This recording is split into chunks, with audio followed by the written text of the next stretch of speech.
This is Hannibal here from thehannibaltv.com with my review of Who Killed WCW Part 4. By far the most boring episode. By far. I actually had to watch this episode. Okay, right now it's 3:11 a.m. Thursday morning. I was up about 9:30 this morning, or I guess you could say Wednesday morning, and I started watching that show when I got up. And at various points, my mind wandered and I got distracted with other stuff and missed sections of it because it was so boring. It's easier for your mind to wander or for you to get distracted. And then other points, it's just like, okay, I got to pause this. I'll come back to it later because it's just, first of all, it's like, is this whole series designed just to put Eric Bischoff over? I know Conrad Thompson is involved with the Vice people, and he's also involved with Eric Bischoff's podcast. And like, obviously, if you're gonna have a whole, I'm not dissing Conrad. I'm just saying, like, Vice certainly has people that they protect and people that they don't protect. Eric Bischoff seems to be one of their protected people, and it seems like this whole series is just to put him over and help him in his other projects. I like him, but this was just it's too much. This a four-part series about Eric Bischoff, basically. I don't know, guys. Have I told you this was boring? A lot of this had to do with one thing I will say that they got across fairly well in this is that it was very bizarre that WCW was ultimately sold to WWE for a bargain basement price when at one point Eric was trying to buy it for much more money and there was a TV deal involved and so forth. Who would they have still sold WCW had it been making money? No. Even when I interviewed Dave Meltzer, he agreed with me on that. They wouldn't have closed WCW if it had been profitable. It had lost too much money for too long.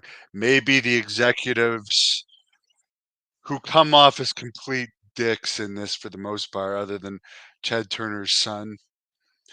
Maybe they didn't put enough effort into it, but like the whole thing is, if the company had been running like it was in the couple of years it was beating WWE the whole time, they wouldn't have closed it. The problem was it was bleeding money and it wasn't getting any better. It was only getting worse.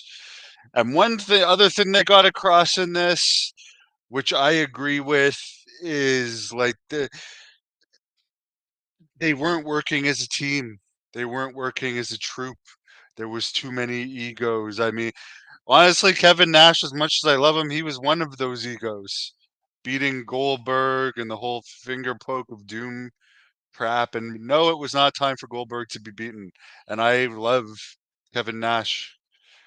One of my favorite matches was wrestling Kevin Nash, and I was a big fan of his. And he was a draw. We drew over 3,000 to the show where I wrestled him long after WCW. It's too bad WCW closed, particularly for people like me who literally got into wrestling the same year WCW closed. Because when WCW closed, ECW, I think closed a little bit before WCW or a little bit after. I forget. It's 3 in the morning. And I've had a lot of concussions, but it's like at the time I was getting into wrestling, there was just so many good wrestlers that didn't have jobs. And there was only one place to work that actually paid good money. Now there's WWE paying money, AEW, ATM Tony is way, way, way more giving than ATM Eric ever was. Tony Khan makes Eric Bischoff look like a penny pincher. And that's shoot. Now and then there's still Impact around. even though they pay very little from what I understand, but some people make enough to make a living between that and indie bookings.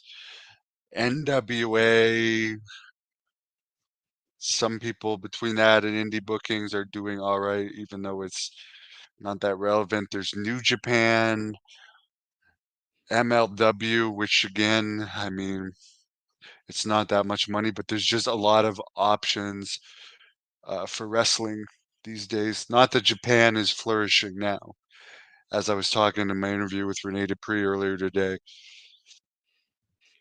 Well, there's another good example. He had a good run in WWE, multiple time tag team champions, feuded with John Cena.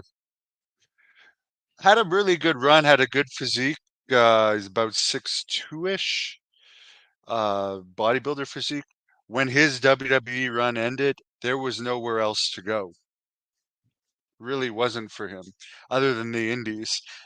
In today's marketplace, he would have gone to AEW, or WWE would have kept him on longer and given him more chances, and he would have ultimately been a bigger star. So there's lots of people that probably would have became stars had there been two big companies still that never got the chance just because there was such fewer jobs. They don't really go into this enough about how bad WWE blew it with with the WCW invasion.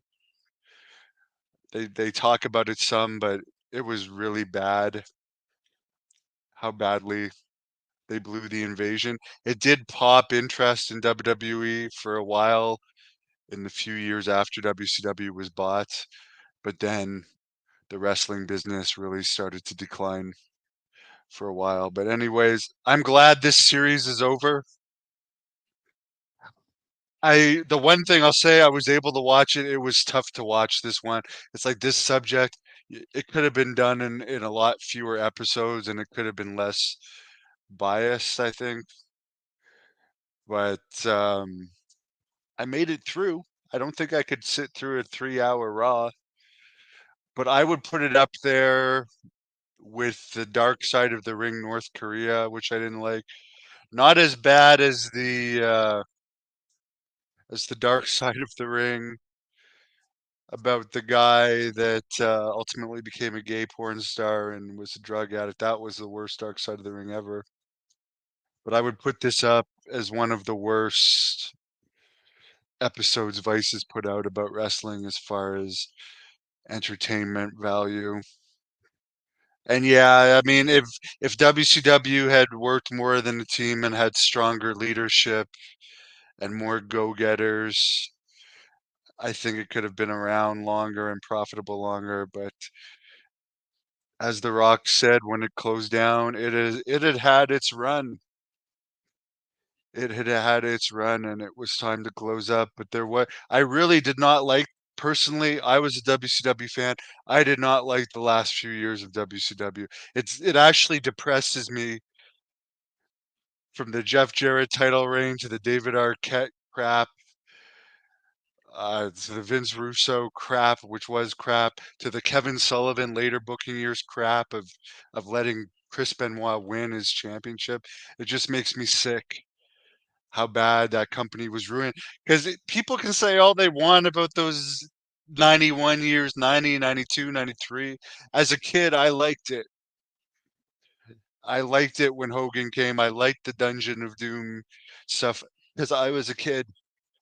And then the NWO stuff was cool and all that. Then it just got horrible in the last few years. So at least it was out of its misery, which is partly why I was happy now that WWE seems to be having a lot more pull in TNA.